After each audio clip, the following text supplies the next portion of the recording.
ஓம் சக்தி. சக்தியில் அனைவருக்கும் என்னுடைய அன்பான வணக்கம். சக்திகளே, இந்த திருஷ்டியை பற்றி பேசலாங்களா? நம்ம என்ன நினைக்கிறோம் அப்படின்னா, என்கிட்ட என்ன பணம் காசாக இருக்குது, நான் என்ன கார்லேயே போயிட்டுருக்கிறேன், கழுத்து நிறைய நகையாக போட்டுக்கிட்டு இருக்கிறேன், நான் வைடூரியமாக பூட்டிக்கிட்டு இருக்கிறேன், எனக்கு திருஷ்டி ஏற்படுறதுக்கு எனக்கு அது தேவையில்லை அப்படின்னு நிறைய பேர் நினைக்கிறாங்க. அப்படி இல்லைங்க சக்திகளே. நீங்கள் வேணால் நடைமுறையில் பாருங்கள். கூலி வேலைக்கு போவாங்க காலையில் நேரம். அந்த தாய்மார்கள் எத்தனையோ பேர் 50 வயதானவர்கள் கூட டவுன் பஸ் வந்துடுங்க, இவங்க வர லேட்டாகு. அந்த பஸ் வந்துட்டு தெரிஞ்ச பின்னால் ஒரு 100 அடி தூரம் வேகமாக ஓடி போய் அந்த பஸ்ஸை பிடிச்சி ஏறி போவாங்க. அதை பார்த்துட்டு இருக்கிற மற்றவர்கள் என்ன நினைப்பாங்கன்னா, பாரு குதிரை மாதிரி ஓடி பஸ்ஸில் ஏறி போகிறா, நம்மளால் முடியுதா?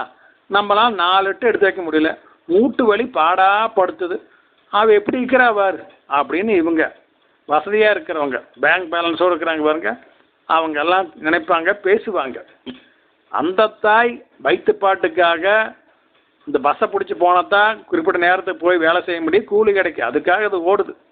ஏதோ அம்மா அதுக்கு தகுந்த அந்த உடல் வலிமையும் கொடுத்துருக்குது.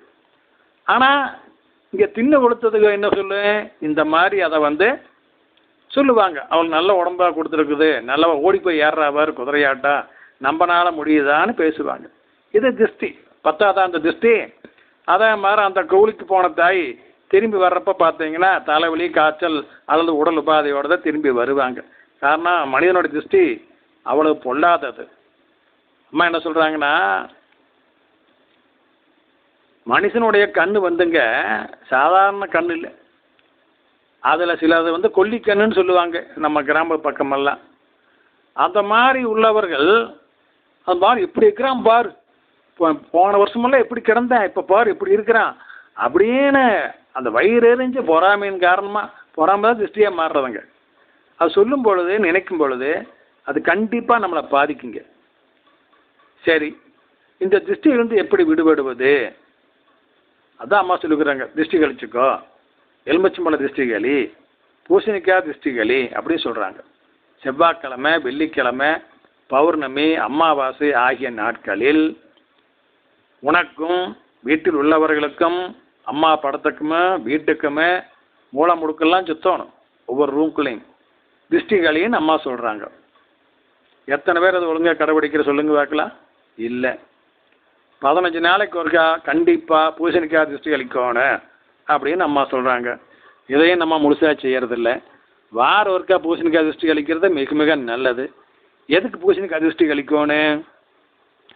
எலும்பச்சம்பழத்தால் கழியாத திருஷ்டிகள், அதாவது அந்த தீய சக்திகள் இருக்குது இல்லைங்களா, ஆவிகள், தீய ஆவிகள், அவைகளெல்லாம் பூசணிக்காய் திருஷ்டி கழிக்கும் பொழுது அந்த பூசணிக்காய்க்குள் சிறைப்பட்டு விடும். அப்புறம் நம்ம அதை எடுத்துக்கொண்டு போய் வெளியே உடைக்கும் பொழுது அவையெல்லாம் அதிலிருந்து விடுதலையாகி வேறு இடத்துக்கு போயிருங்க. இந்த மருதுபாண்டி கதையில் கூட சொல்லும் பொழுதுங்க, ஒரு பாலத்தில் தொடர்ந்து ஆக்சிடென்ட் நடக்கும் பொழுது அங்குள்ள அந்த தீய சக்திகளை விரட்டுவதற்காக ஒரு பூசணிக்காய் திருஷ்டி கழிக்கும் பொழுது அதை உடைக்க முற்படும் பொழுது அந்த காய்க்குள்ளிருந்து சூடான ஒரு காற்று புஷ்ஷுன்னு மேலே வானத்தில் பறந்து போச்சாமா. அதை அவர் பார்த்தார் அப்படின்னு சொல்கிறார். அப்போ எவ்வளோ உண்மை பார்த்தீங்களா சக்திகளே?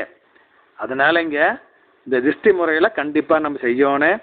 திருஷ்டி கழிக்கின்றவர்கள் முழிச்சவாடியில் கண்டிப்பாக இருக்கணும். அப்படி முழிச்சவாடிலிருந்து திருஷ்டி கழிச்சுட்டு மற்றவர்களுக்கும் வீட்டுக்கும் கைகால் கழுவி, மூஞ்சி கழுவி, வாய் கொப்பளித்து அப்புறம்தான் வீட்டுக்குள்ளே வரணும். அப்படியே நடு உள்ளுக்குள்ளே வந்துடும். எங்களுக்கு பாத்ரூம் உள்ளுக்குள்ளே இருக்குது, பைப்பு பின்னால் இருக்குது, அந்த நியாயமெல்லாம் ஆகாது. அப்படி உள்ளவர்கள் முதல்ல ஒரு பக்கெட்டில் தண்ணி பிடிச்சி கொண்டு வீதியில் வச்சுக்கணும். அங்கே வெளியே கொண்டு போய் உடச்சிட்டு அந்த உடச்சது நம்ம வீட்டு வாசலில் தான் கிடக்கணும். ஏற்று வீட்டு வாசலுக்கெல்லாம் இங்கே ஒரு பீஸா அங்கே ஒரு பீஸா தூக்கியெல்லாம் வீசக்கூடாது, பிரச்சனை மந்திரிச்சு போட்டான்னு சொல்லுவாங்க. நம்ம லிமிட்டுக்குள்ளே போட்டுட்டு அதை உடனே அப்புறப்படுத்திடலாம், அதுவும் தவறு எதுவும் இல்லை. அப்புறம் நம்ம கை கால் கழுவி, மூஞ்சி கழுவி, வாய் குப்பளிச்சுட்டு அப்புறம் நம்ம வீட்டுக்குள்ளே போகணும் சக்திகளே. அப்படி போகும் பொழுது சக்தி கொடி மாட்டியிருப்போம் இல்லைங்களா முன் வாசல்லையே, அதை பார்த்து ஒரு கும்பிடு போட்டு போகணுங்க. அது ரொம்ப முக்கியம். சக்தி கொடி அம்மா எதுக்காக கொடுத்தாங்க? பணம் காசெல்லாம் நிறையா கொட்டு, சக்தி கொடி மாட்டுனா அப்படின்னு நம்ம நிறைய பேர் நினச்சிட்டு இருக்கிறோம். அப்படி இல்லைங்க. நம்ம வீட்டை விட்டு வெளியே போயிட்டு உள்ளே வரும் பொழுது எத்தனையோ வேலைகளுக்காக வெளியே போகிறோம். வீட்டுக்குள்ளே வரும் பொழுது சக்தி கொடி பார்த்து ஒரு கும்பிடு போட்டு போனீங்கன்னா குறைஞ்சபட்சம் ஒரு மூல மந்திரம் தான் சொல்ல, என்ன கெட்டு போச்சு? அதுவும் சொல்ல தெரியல. ஓம் சக்தி பராசக்தி 3 சொல்லு. நம்முடைய பாவங்கள் படிப்படியாக குறையும். ஆமாங்க, பாவங்கள் படிப்படியாக தேய்மானம் ஆகி பாவங்கள் 0 ஆயிடுச்சுன்னா அப்புறம் மீதி நம்மளுக்கு இருக்கிறதெல்லாம் புண்ணியம் தானே, புண்ணிய பலன் தானே. அது நம்மளுக்கு வேலை செய்ய ஆரம்பிச்சிடும் இல்லைங்களா? அப்போ நம்ம வாழ்க்கையில் எல்லாமே நன்மையாக நடக்கும் இல்லைங்களா? முதல்ல பாவத்தை தொலைக்கணும் இல்லைங்களா? இந்த பாவத்தை தொலைக்கிறதுக்குன்னு என்ன பண்ணணும், என்னவெல்லாம் பண்ணணுமோ அப்படின்னு சொல்கிறாங்க இல்லைங்க? அந்த மாதிரிங்க இந்த பாவத்தை தொலைக்கிறதுக்கு எளிமையான வழிமுறை, சக்தி கொடியை வெளியிருந்து வீட்டுக்குள்ளே வரும் பொழுது பார்த்து ஒரு கும்பிடு போட்டு உள்ளே போகணும் சக்திகளே. சரி, இப்படியெல்லாம் திருஷ்டி முறையெல்லாம் இருக்குது. வேள்வியில் கலந்து கொண்டாலும் திருஷ்டி கழியும். இந்த திருஷ்டிகளெல்லாம் இத்தனை செஞ்சும் போகாத திருஷ்டிகள், கழியாத திருஷ்டிகள் இருக்குதா? இருக்குது. அந்த திருஷ்டிகளை எப்படி கழிக்கிறது? அம்மாவுக்கு பாத பூஜை பண்ணு. அம்மாவின் பாதத்தை தொட்டாலோ பார்வைப்பட்டாலோ கண்டிப்பாக திருஷ்டி எல்லாம் போயிடும். நினச்ச நேரமெல்லாம் நான் அம்மாட்ட போக முடியுமா, மருவத்தூர் போக முடியுமா அப்படின்னு கேட்குறியா? சரி, அதுக்கு வேற ஒரு வழிமுறையும் இருக்குது. மன்றத்துக்கு போய் கூட்டு வழிபாட்டில் கலந்து கொள். கூட்டு வழிபாட்டில் கலந்து கொண்டால் தீராத திருஷ்டி எல்லாம் தீரும். இதுக்கு ஆதாரம் இருக்குதுங்க. எப்படின்னாங்க, டெல்லியிலிருந்து அம்மா பிறந்த நாளை முன்னிட்டு அங்கே வேள்வி செய்து ஜோதி ஏற்றி ராம்லீலா மைதானத்தில் வேள்வி நடந்ததுங்க. நாங்கள்லாம் போயிருந்தோம். அந்த ஜோதியை நம் தொண்டரில் எடுத்துக்கொண்டு வரும் பொழுது வழியில் அம்மா சொன்னாங்க, அதில் ஒரு பையன் கூட அம்மா டெய்லி பேசுவாங்க. நைட்டு தூக்கத்தில் அந்த பையனுக்கு அம்மாவை டெய்லி சாப்பாடு போடுவாங்க. அவன் சாப்பிடுவான். வேறு எந்த சாப்பாடு அவன் சாப்பிட மாட்டான். 16 வயசு பையன். அந்த பையன்கிட்ட அம்மா சொன்னாங்க, உங்கள் குழுவுக்கு திருஷ்டி அதிகமாகிடுச்சு மகனே, அதனால் நீங்கள் நாளை பல தெய்வங்கள் உள்ள ஒரு கோவிலில் போய் தங்குவீங்க. அப்படி தங்கும் பொழுது ஜோதியை வைத்து சுற்றிலும் அனைவரும் உட்கார்ந்து கூட்டு வழிபாடு செய்யுங்கள்.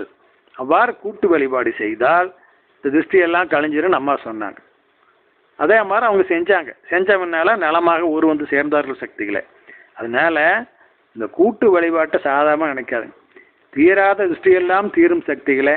அதனால் அனைவரும் தயவு செய்து கூட்டு வழிபாட்டில் கலந்து கொள்ளுங்கள். ஓம் சக்தி.